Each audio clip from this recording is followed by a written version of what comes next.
সপ্তপদী পোলাও। সপ্তপদী পোলাও বানানোর জন্য আমি প্রথমেই একটা গাজর পিল করে নিচ্ছি। তারপর একদম ছোট ছোট স্কোয়ার করে কেটে নেব, ঠিক এইভাবে।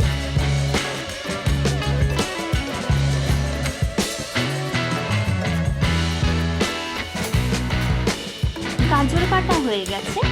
এবার নিয়ে নিচ্ছি 100 গ্রাম পনির। এটাকেও আমি একদম ছোট স্কোয়ার করে কেটে নিচ্ছি। নেক্সট নিয়ে নিয়েছি বিনস কেটে নিচ্ছি।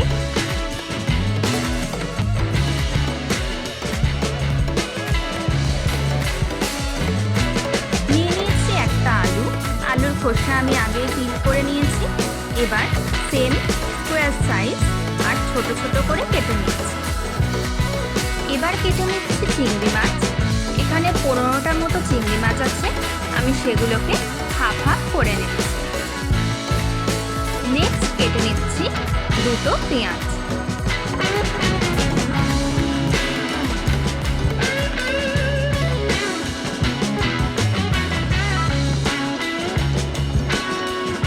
কড়াই গরম হয়ে গেছে, কড়াইতে অ্যাড করে দিলাম ঘি, 2টো তেজপাতা ভাজা হয়ে যাওয়ার পর সবকটা সবজি অ্যাড করে দিলাম, ভেজে নেব ভালো করে। সবজির অনুপাতে আমি এখানে নুনটা দিয়ে দিলাম সামান্য হলুদ। এবার ভালো করে মিক্স করে নেব।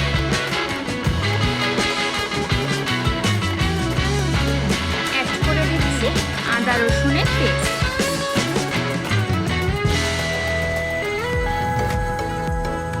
অ্যাড করে দিলাম পেঁয়াজ, ভালো করে মিক্স করে নেব।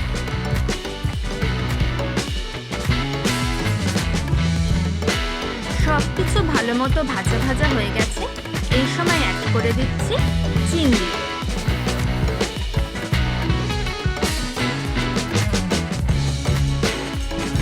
অ্যাড করে দিলাম পনির। সবকিছু ভালো মতো মিক্স করে নেব।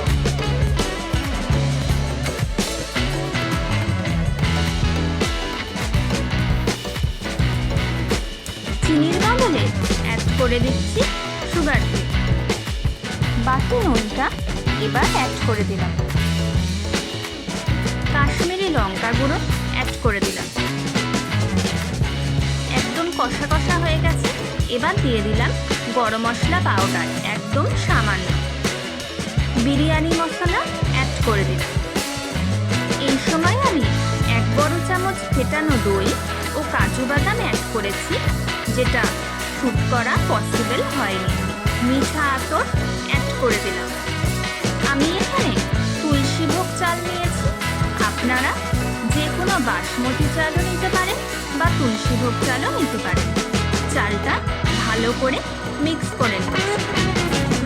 চালটা ভালো করে ধুয়ে আমি 8 ঘন্টা ভিজিয়ে রেখেছিলাম।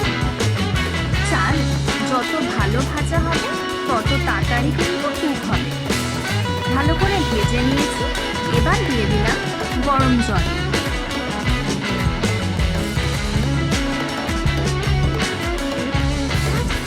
ঢাকা দিয়ে দিলাম 10 মিনিটের জন্য। 10 মিনিট হয়ে গেছে। দেখুন আমাদের সপ্তপদী পোলাও কিন্তু রেডি। এরপর ওপর দিয়ে দিচ্ছি খোয়া ক্ষীর। ঠিক হাত দিয়ে এইভাবে স্ম্যাশ করে ওপর দিয়ে দেব।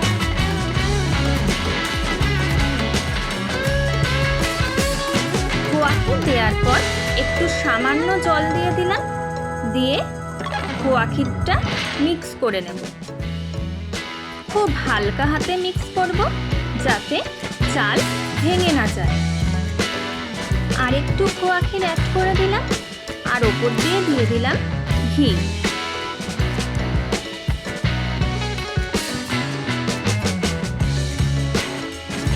সপ্তপদী পোলাও একদম রেডি হয়ে গেছে। 7টি ইনগ্রিডিয়েন্ট সহযোগে তৈরি এই সপ্তপদী পোলাও বাড়িতে অবশ্যই ট্রাই করে দেখবেন। এটি খেতে কিন্তু অসাধারণ হয়েছে। রেসিপিটি ভালো লাগলে চ্যানেলটি অবশ্যই সাবস্ক্রাইব করে দেবেন।